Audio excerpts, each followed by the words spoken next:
Olá, investidores e investidoras, sejam muito bem-vindos ao Investidor em Foco, o quadro o qual eu trago aqui para vocês mais conteúdo sobre investimentos. Eu sou Guilherme Ferreira, analista CNPI e consultor de investimentos, e meu objetivo aqui com esse quadro é te ajudar a melhorar as rentabilidades dos seus investimentos de uma maneira segura, sem você precisar correr nenhum grande risco, mesmo que você esteja no absoluto zero.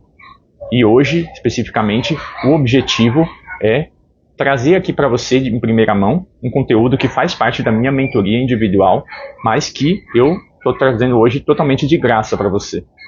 E são eles os principais erros cometidos pelos investidores. E não pense você que são só erros de investidores iniciantes, porque eu já vi investidores que investem há anos e cometem exatamente esses mesmos erros que eu vou estar trazendo aqui para vocês.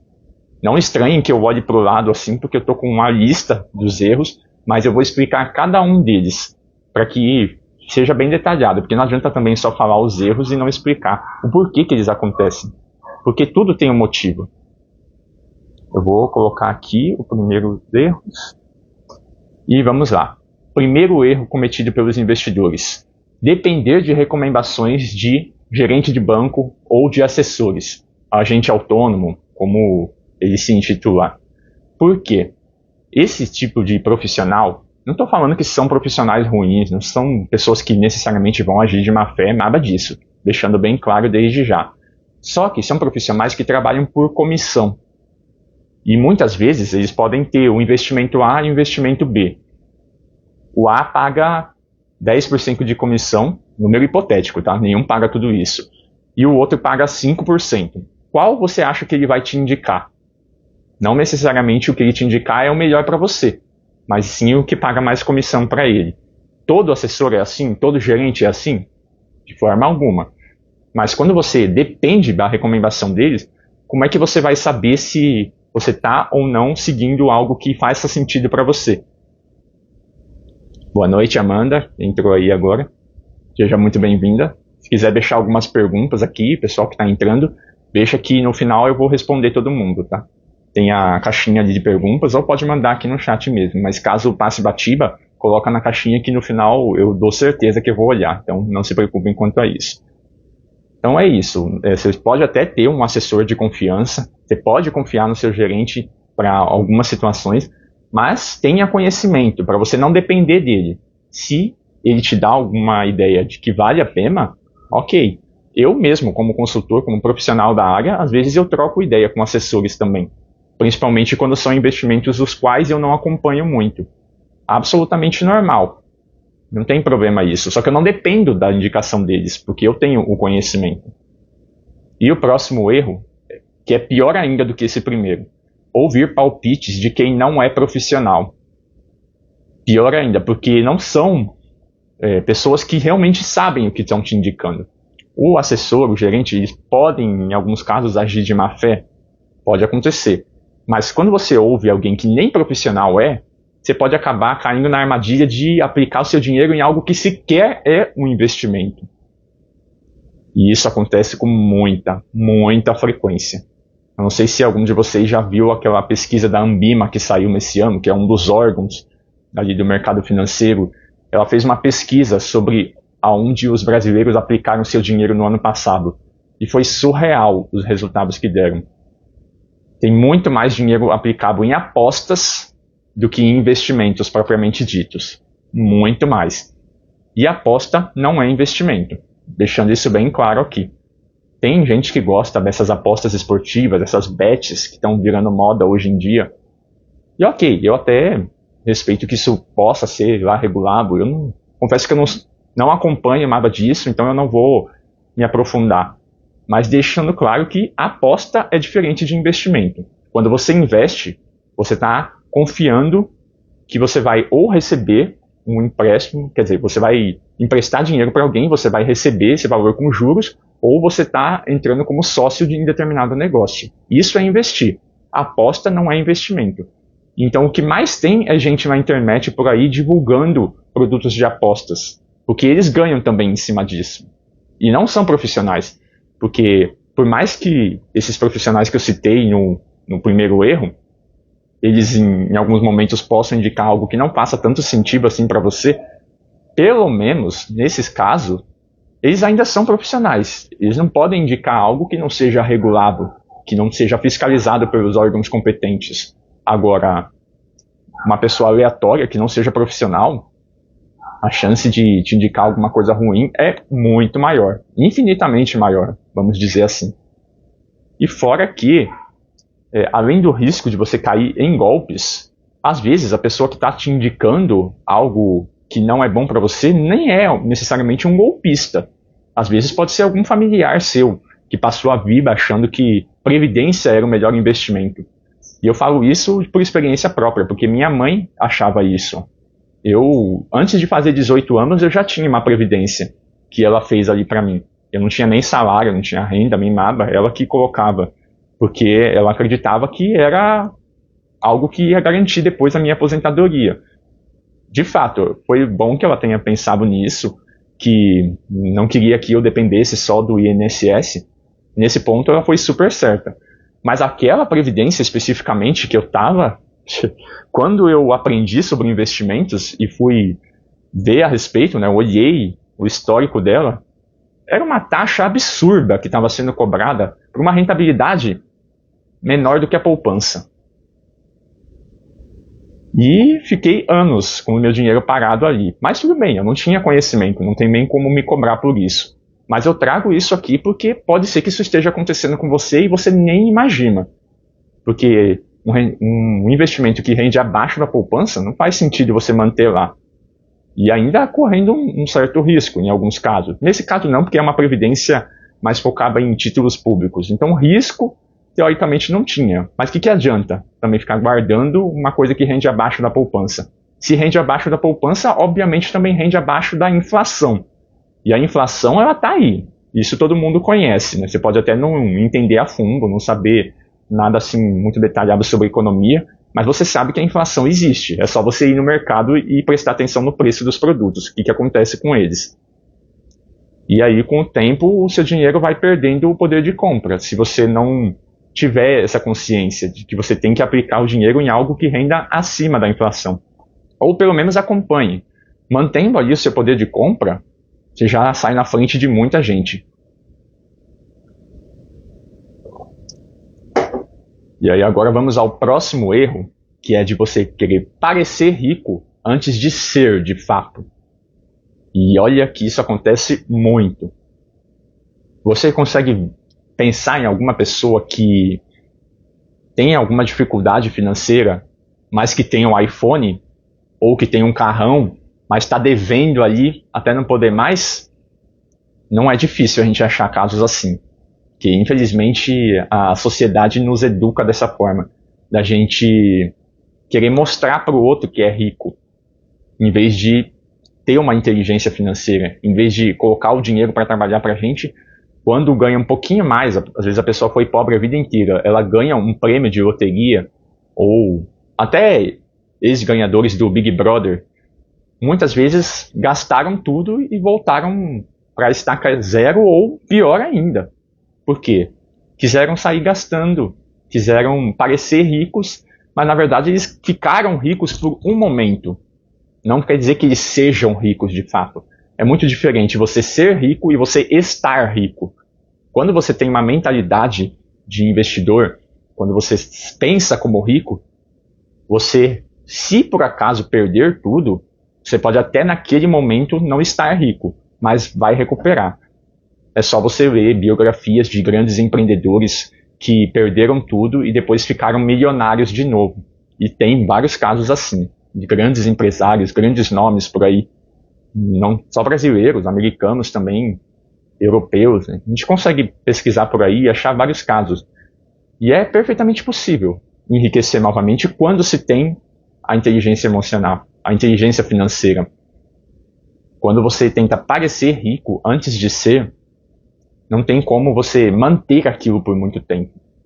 E aí é só questão de tempo até o seu dinheiro sair. Ele vai embora. Da mesma forma que ele veio, ele pode ir embora. Quando você se preocupa em ser rico, de fato, você não está preocupado em mostrar para ninguém. Você não vai comprar algo que seja de marca ali só para você mostrar que não te traga um valor real. Não tem problema nenhum em você querer ter um iPhone, por exemplo, se não é seu caso, de tipo, hoje você não tem, mas gostaria de ter. Desde que você tenha condições de comprar um, desde que ele caiba no seu orçamento. Agora, ó, tem gente por aí, tem até memes na internet. Outro dia eu vi um vídeo que era assim, de uma mulher que estava com a casa caindo aos pedaços, mas estava mostrando para a amiga o iPhone novo que ela tinha comprado, toda empolgada. Prioridades. É isso que acontece. É uma realidade de muita gente. Outro erro bastante comum é de querer encontrar o melhor investimento. Toda vez que eu faço alguma pesquisa no meu público, seja aqui no Instagram, seja nos grupos de WhatsApp, sempre eu mando ali pesquisas para saber o que as pessoas estão querendo saber, o que elas querem aprender sobre investimentos. Não tem uma vez que eu faço a pesquisa que não saia a bendita pergunta: qual o melhor investimento? E a resposta é sempre a mesma: depende. E esse depende, tem gente que faz piada com isso, né, achando que se está respondendo isso porque está em cima do muro, mas não é verdade. É que depende mesmo de muita coisa. Depende principalmente dos seus objetivos. Para que você está investindo? Você está colocando dinheiro ali para quê? Para a sua independência financeira? Para você poder se aposentar mais cedo? É para você fazer uma viagem no final do ano? É para comprar um carro? É para comprar sua casa própria? O pessoal que está aqui ao vivo, se quiser compartilhar, qual é o seu objetivo? O que você pretende com o seu dinheiro? Isso é o que vai direcionar. Não é o melhor investimento. Não existe o melhor investimento. Existe aquele que melhor atende à sua necessidade. Quando você se preocupa nisso, de primeiro definir o objetivo, depois encontrar um investimento que seja compatível, você já dá uma boa filtrada ali para você não ter essa preocupação de fazer um investimento aleatório. E aí, por exemplo, você investe, passou 2, 3 meses, se você não tem um objetivo, às vezes você vê alguma coisa que te chame a atenção, algum anúncio que você caia, porque o marketing hoje em dia a gente sabe muito bem como é que é, né? Às vezes você vai ver um videozinho de boa lá no YouTube, você cai num baita de um anúncio que tem uma oferta irresistível, você vai lá e compra algo que você não estava precisando, e aí você mata todo o investimento que você vinha fazendo. Quando você tem um objetivo maior por trás, a chance de você fazer isso é muito menor. A Lance Digital colocou aqui liberdade financeira. Obrigado aí pela sua contribuição. Liberdade financeira é um estágio anterior à da independência financeira. Liberdade financeira, quando você atinge, você já não depende tanto do seu trabalho. É quando você já tem ali uma certa renda passiva, ou seja, você já investiu por um determinado tempo e já tem um dinheiro suficiente para pelo menos pagar parte das suas contas do dia a dia. Não quer dizer que você possa parar de trabalhar.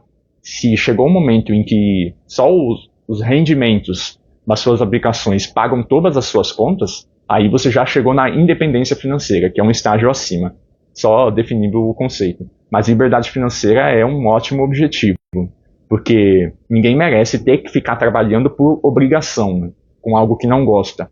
Quando você atinge a liberdade financeira, disso você já fica livre. Você já se preocupa apenas em fazer algo a mais, né? Entregar algo de valor ao mundo e aí ser remunerado por isso. É totalmente diferente de você trabalhar simplesmente para conseguir pagar suas compras no final do mês.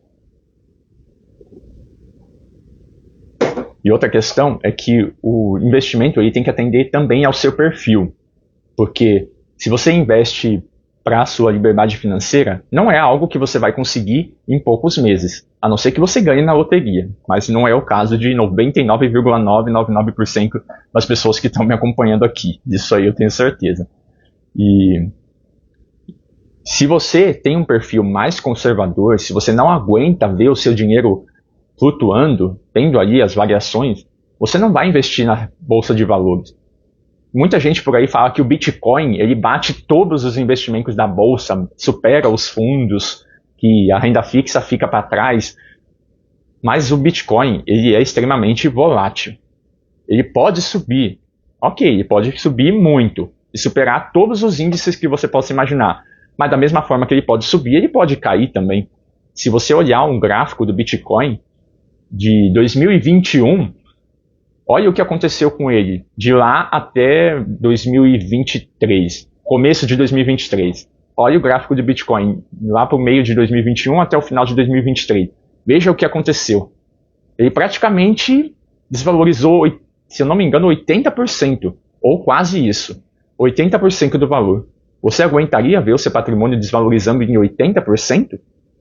Se você parar para pensar, é como se você tivesse 100 mil reais investido e você deixasse ele lá parado, sem diversificação nenhuma, e ele caísse para 20 mil. Você aguentaria esperar ele voltar? Porque hoje em dia o Bitcoin está nas máximas de novo. Ok, mas quantas pessoas que investiram lá em 2021, no topo, simplesmente porque achavam que ele ia subir para sempre, e aí aguentaram esperar até agora que ele se recuperou? Muito provavelmente saíram vendendo lá no prejuízo e perderam dinheiro até não poder mais. Então o Bitcoin ele não é para qualquer pessoa. A bolsa de valores também não é para qualquer um. Tem gente que é mais conservadora, está mais preocupada com o curto prazo, não tem nada de errado nisso.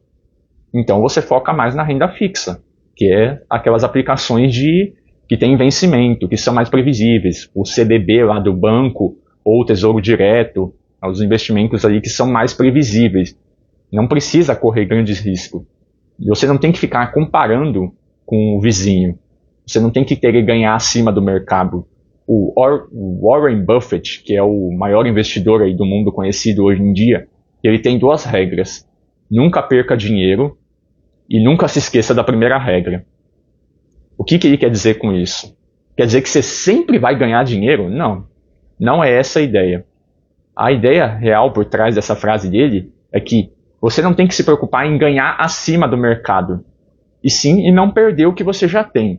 Primeiro você pensa em proteger o que você tem, depois você pensa em aumentar aquilo.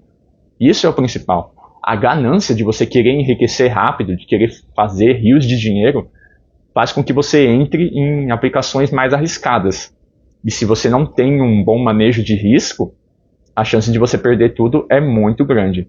Então esse é um erro também bastante comum e não é só investidor iniciante que comete.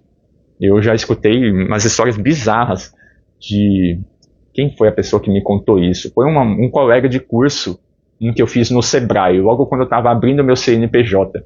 Ele me contou que ele foi fazer operações de day trade, que nem é investimento, tá? Vou sair um pouquinho do tema, mas eu juro que já volto. Só para contar essa história que me marcou muito. Ele já era empresário há muitos anos, então ele tinha bastante dinheiro. Ele foi operar e chegou a ganhar 200 mil. 200 mil, não estou exagerando, foi o valor que ele me falou, que ele ganhou, fazendo operações ali de mini contratos lá no day trade. E ele continuou fazendo até que chegou uma hora que ele começou a perder. E perdeu de novo, e perdeu de novo. E ele não tinha nenhuma noção de manejo de risco. Sabe o que aconteceu? Ele perdeu todos os 200 mil que ele tinha ganho e mais 50 mil. Aí depois ele parou e nunca mais quis saber daquilo, dizendo que, porque tem esquemas ali de manipulação e tudo mais. Eu nem quis discutir, porque isso foi há muitos anos. Ele já parou mesmo, já não vai mais mexer, então ok, né? Deixa por conta dele, cada um com as suas escolhas. Mas acontece que ele foi mexer com algo que ele não tinha conhecimento, e isso também seria um outro erro. Não está nem na minha lista aqui, mas é um erro bastante comum também. Investir em algo que você não conheça. Jamais faça isso, porque mesmo quando você tem alguma experiência já, eu sou profissional da área, mas eu não invisto em algo que eu não conheço. No mínimo eu vou estudar sobre aquilo primeiro, vou entender quais são os riscos, se eu aceito ou não correr aquele risco, e só depois disso é que eu vou pensar em investir. E o próximo erro é a falta de paciência, que esse também é bem clássico. Não adianta nada você colocar o dinheiro e já ficar ali toda hora olhando. Tem uma frase que eu estou escutando muito hoje em dia, que é o de você ficar quieto. O aplica e espera. Porque quando você fica toda hora querendo movimentar, você não tem paciência de deixar o dinheiro fluir, e deixar a aplicação que você fez, por exemplo, na bolsa de valores, você investiu em uma empresa. Você não pode esperar que ela dê um resultado super rápido logo no próximo mês. Pode levar anos para acontecer. Dificilmente você investir numa boa empresa, se você deixar ali em 10 anos, você vai perder dinheiro. Na renda fixa, tem gente que investe no Tesouro Direto e não tem conhecimento sobre a marcação a mercado. Eu já falei disso em outras lives, tá? Se você não souber do que eu estou falando, pode até deixar na caixinha de perguntas aqui, que eu posso trazer isso eventualmente num próximo conteúdo, num próximo episódio aqui, que aí eu explico com mais detalhe. Tem gente que investe no Tesouro Direto e fica apavorado porque olha depois de alguns dias e vê que o dinheiro está valendo menos do que o que colocou. Mas marcação a mercado é exatamente isso. O preço flutua, mas se você deixar até o vencimento, você não perde dinheiro. Na renda fixa ela funciona assim. Tesouro Direto, CDBs, títulos bancários, todos eles são assim. Não tem risco desde que você espere o vencimento. Eu posso estar trazendo mais detalhes disso também. Mas quando a pessoa não tem paciência, ela tira na hora errada. E se você tira seu investimento na hora errada, é uma receita quase que infalível para perder dinheiro. E aí, o próximo erro é investir em algo que você não conhece. Eu acabei falando dele antes. Ele também é algo que tem gente que é experiente e acha que conhece de tudo e sai aplicando porque acha que já dominou o mercado. Por exemplo, se eu for investir numa empresa que eu não conheço, eu posso fazer besteira. Pode ser que surja um novo título de renda fixa que tenha um determinado risco que eu não conheço. Então, enquanto eu não estudar, enquanto eu não souber o que eu estou fazendo, eu não vou botar dinheiro. Ou talvez coloque um pouco, uma quantia mínima, se for um investimento que permita aplicar a partir de R$1, a partir de R$100, R$10, enfim, são bem variáveis. Agora, R$1.000, 5.000, 10.000, eu não vou colocar de forma alguma, a não ser que eu conheça, que eu saiba exatamente dos possíveis riscos que aquilo me traz. Foi assim que eu comecei no mundo dos investimentos, colocando ali um valor mínimo, R$30, R$20, 50, até eu ter coragem de botar R$1.000. Isso aí é só para conhecer, é só para ganhar experiência. Com o tempo você vai aumentando. É assim que deveria ser, né? Mas quando as pessoas já começam botando valor alto por causa da ganância de querer resultado logo, aí percebe que escolher o investimento errado acaba tendo grandes perdas.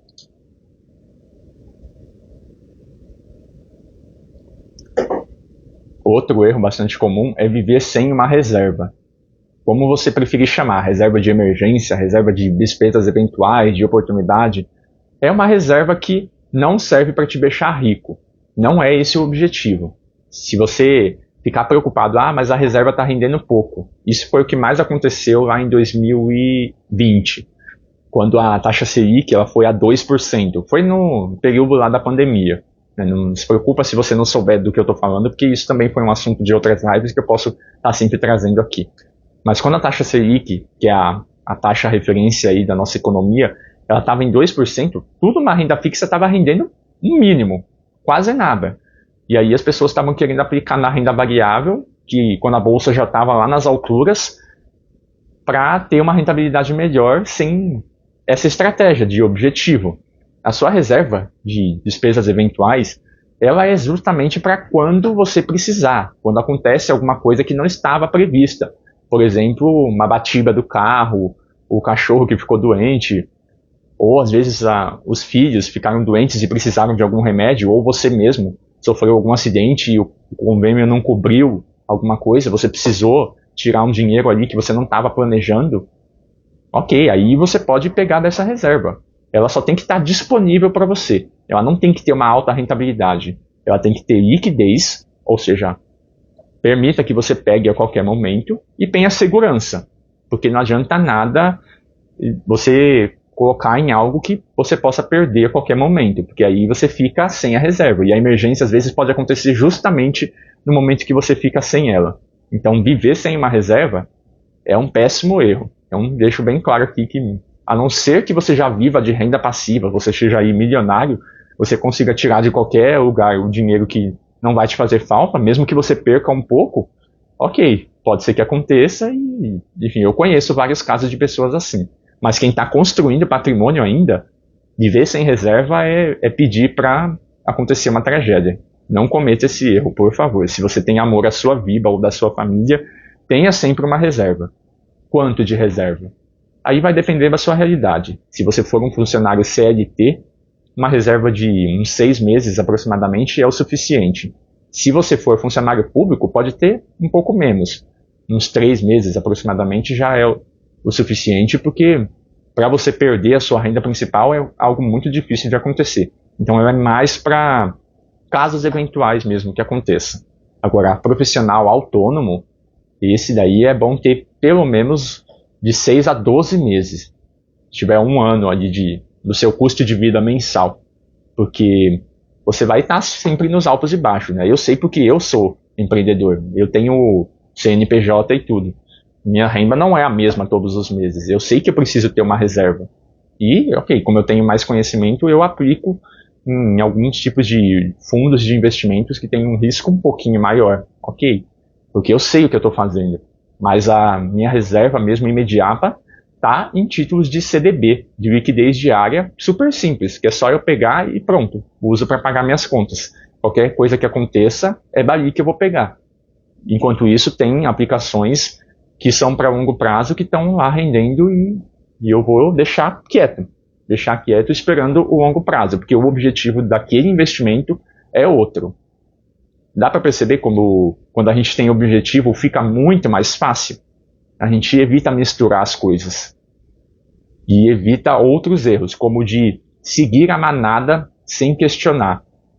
Quando você segue a manada, que é comum, o ser humano e tende a seguir mesmo o que está todo mundo fazendo. Está todo mundo investindo na bolsa, então eu vou investir na bolsa. Está todo mundo colocando dinheiro na renda fixa, opa, então vou investir em renda fixa também. É o que sempre acontece. Mas na prática, isso aí é uma péssima ideia, porque muitas vezes, quando a manada está correndo para um investimento, ele já valorizou. E isso acontece mais na renda variável. Na renda fixa não tanto. Mas geralmente quando ninguém fala da renda fixa, é onde você mais deveria ficar nela. Existem estratégias para você ganhar dinheiro na renda fixa. E, inclusive, eu estou pensando em trazer mais conteúdo sobre isso. De você saber aproveitar os ciclos de mercado. Tem momentos do mercado em que a Selic vai estar em alta e momentos que ela vai estar em baixa, por conta da inflação. Que eu já falei em outras lives, né? A inflação, ela é como se fosse uma febre. E a baixa Selic é o remédio para curar essa febre. Então, ela vai estar sempre subindo quando a inflação estiver alta. E aí, se a inflação não cair, a Selic vai continuar alta. E você pode aproveitar esses momentos para ganhar dinheiro. E alguns títulos que acompanham a Selic, eles podem até ficar mais interessantes quando ela está em baixa, por incrível que pareça. Mas isso é só quando você conhece mais a fundo estratégias para conseguir aplicar. Quando você segue a manada sem questionar, é péssimo. Eu não vou falar que sempre seguir a manada é ruim, porque em alguns casos a manada pode até estar certa. Pode ser que realmente ela esteja indo na direção correta. Mas na maioria das vezes não. Como é que eu vou explicar? Aquele movimento de sardinhas que se movimentam juntas lá no oceano e muitas vezes elas acabam indo direto para a boca da baleia. E ela já está pronta para abocanhar tudo de uma vez. Os crios também, né? Eles fazem muito isso. E quando a gente segue a manada, a gente corre risco de acontecer situações como essa. Lance Digital perguntou, com a quebra da Selic ainda vale a pena aplicar na renda fixa? Para os seus objetivos de curto prazo, Lance Digital sempre vai ser melhor aplicar na renda fixa. Lógico que para pensar no longo prazo, você pode ter outros tipos de investimento. Você pode pensar em ações, fundos imobiliários, mas a renda fixa, ela jamais deveria estar fora da carteira de qualquer um.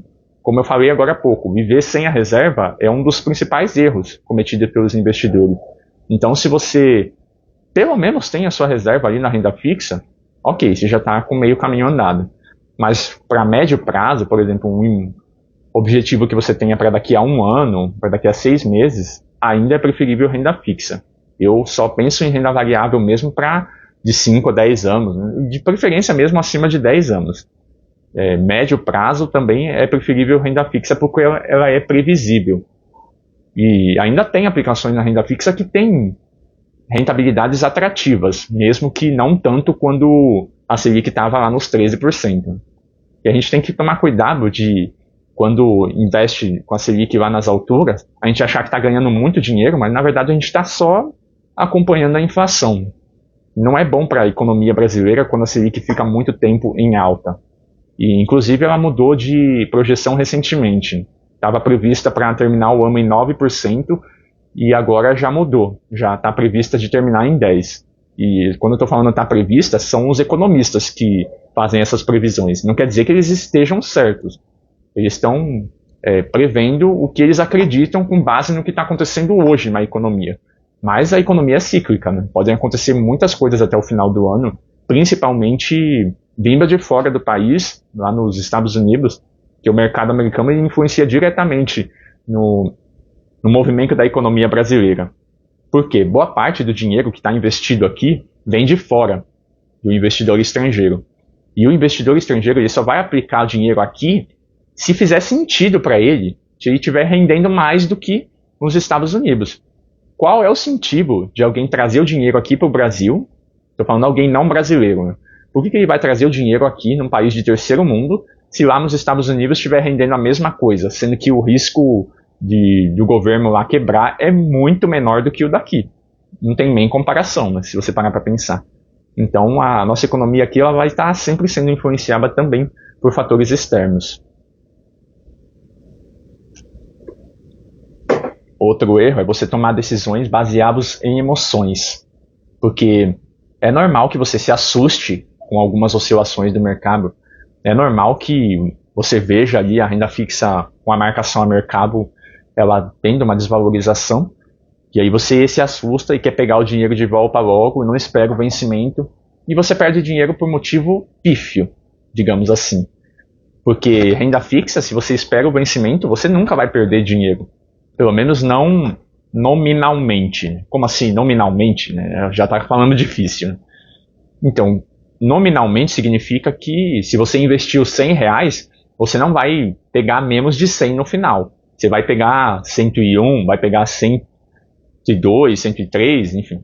Independentemente de período, de prazo, você vai pegar sempre um valor um pouco maior. O que pode acontecer é de você pegar algum investimento que seja pré-fixado, que ele vai render um valor X, por exemplo, 8%. Vai render 8%, mas a inflação dispara e chega a 10%, nominalmente o seu dinheiro não vai desvalorizar. Você vai ver que ele vai subir, mas pode ser que ele suba menos do que a inflação. Então você não vai ter um ganho real, né? Que é um outro conceito. Você só vai ter um ganho, ok, mas você não vai acompanhar a inflação. Então é um outro tipo de ganho, mas que, de certa forma, apesar de ser ganho, é uma perda. Né? É um pouco confuso, mas você tem que estar sempre de olho também na inflação, porque senão o seu dinheiro perde poder de compra, e aí não adianta nada ele estar rendendo.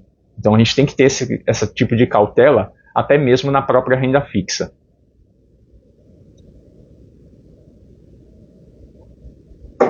E o outro erro é de você não respeitar o seu perfil do investidor. Que eu falei disso agora há pouco, mas vou recapitular. Se você é uma pessoa mais conservadora, se você sabe que... Não vou falar de conservador, vou ficar usando só o termo, não. Vamos dar um exemplo da vida real. Uma pessoa, um homem que tem 2 filhos, que é casado e tem uma família para sustentar com a renda dele, ele pode investir da mesma forma que um outro cara que é solteiro, que é jovem e que tem a vida inteira pela frente e que pode, de repente, até correr para a própria família se precisar, e às vezes pai e mãe é rico e pode ajudar ele em um caso de emergência. Dá para os dois investirem da mesma forma? Se você parar para pensar, não faz o menor sentido. Um deles vai ter que ter uma cautela muito maior. Tem que respeitar o perfil, o objetivo e a realidade também. Se você sabe da sua realidade, você sabe que não pode correr grande risco, então você tem que ter uma exposição maior na renda fixa. Fica em algo mais previsível. Não quer dizer que você não possa aproveitar e ter ali uma parte em outras aplicações mais arriscadas. Mas lembra da regra do Warren Buffett. Primeiro você protege o que você tem, depois você pensa em ganhar mais. E sempre investir com objetivos, com planejamento. Que esse é um outro erro, é você investir sem definir antes o que você vai fazer com aquele dinheiro. Porque, como eu falei em outros momentos, você acaba retirando antes, porque você viu alguma coisa que chamou a atenção, e aí não manteve o dinheiro lá por tempo suficiente a ponto de que ele te trouxesse o resultado que deveria. Então, muita cautela com isso. Muita cautela com todos esses erros, que se você não cometer esses erros, você já vai estar aí muito na frente da maioria das pessoas que não sabem o que estão fazendo. E com isso, eu terminei a lista aqui dos investimentos, dos erros que os investidores cometem. E você que estão acompanhando, eu agradeço por quem ficou até aqui. Se quiser deixar alguma pergunta, aproveita que eu deixo mais uns minutos finais aqui só para responder. E se você pensar em alguma coisa depois, você que está vendo a gravação aqui também, deixa nos comentários que tipo de conteúdo você gostaria que eu trouxesse, e eu vou estar sempre procurando entregar o melhor aqui. Esse conteúdo de hoje, ele é parte da minha mentoria individual, mas que eu disponibilizei gratuitamente porque é algo que pode ajudar muita gente. Pelo menos com os insights, né, de você parar para pensar em parar de cometer esses erros, você já vai estar muito mais preparado para não sofrer, né, com isso. E um exercício que você pode fazer para aplicar um pouco de tudo isso que eu falei é de você abrir conta numa corretora, se você já não tiver, e preenche um questionário de perfil do investidor. Pode estar escrito com o termo suitability, que significa exatamente isso, tá? É o termo lá de perfil. Para você preencher e no final você vai saber se você está como investidor conservador, moderado ou arrojado. Isso vai te dar um parâmetro melhor, porque as perguntas que são feitas lá são referentes a isso. O que você faz, por exemplo, se vê os seus rendimentos caindo? Você vai pegar e vai mudar ou não? Você vai esperar a longo prazo? Tudo isso aí envolve o seu perfil de investidor. Então, se você fizer esse exercício, você vai ver que te dá um direcionamento bem bacana.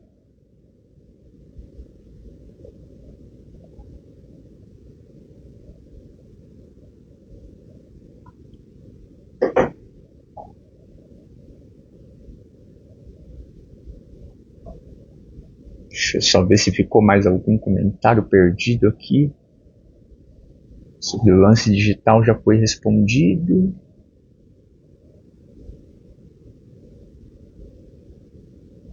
Lance, ficou claro a questão da liberdade financeira?